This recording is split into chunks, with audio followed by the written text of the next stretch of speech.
எடுத்த நம்மை வந்து சேர வேண்டிய செய்தி இப்போது அடுத்த நொடி. ஆனாலும் மனிதன் சொல்கிறான் நேரமில்லை.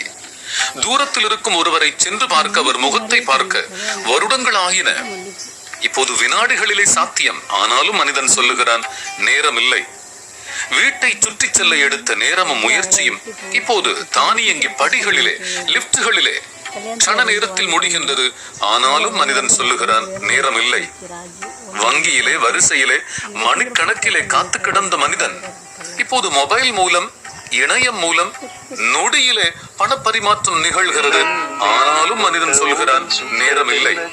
இன்னும் மருத்துவம், கல்வி, எந்த துறையிலே இந்த மாற்றம் நிகழவில்லை என்றாலும் மனிதர்கள் சொல்லிக் கொண்டே இருக்கின்றார்கள் நேரம் இல்லை என்று. உண்மையில் நேரம் இல்லையா?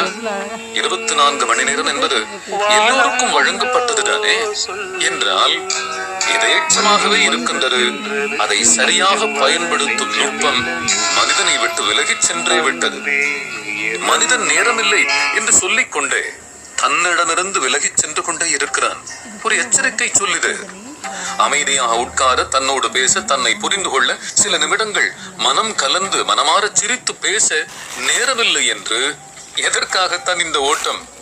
பின்பு ஒரு நாள் ஓட முடியாத நிலையிலே இப்படி வாழ்ந்திருக்கலாமே என்று கடந்த காலத்தை பற்றிய நினைவு மீண்டும் சம்பாதிக்க முடியுமா? அதை ஆக உங்களுக்காக என்று கொஞ்ச நேரம், உறவுகளுக்காக என்று கொஞ்ச நேரம், உழைக்க கொஞ்ச நேரம், உண்ண கொஞ்ச நேரம், உறங்க கொஞ்ச நேரம் என்று நேரத்தை முறையாக திட்டமிடுபவர்களுக்கு நிறைய நேரம் இருக்கின்றது. உங்களுக்கு நிறைய நேரம் இருக்கிறது என்று நினைக்கின்றேன். நல்ல சிந்தனையை கவிதை வடிவிலே சொன்ன நிறைவு. மீண்டும் நாளை காலை உங்கள் அனைவரையும் சந்திக்கட்டுமா? நல்ல வாழ்த்துக்களோடு விடைபெறுகிறேன். உங்களின் அன்பிற்கினிய ஜெயராம். நல்லது நடக்கும், நல்லதே நடக்கும்.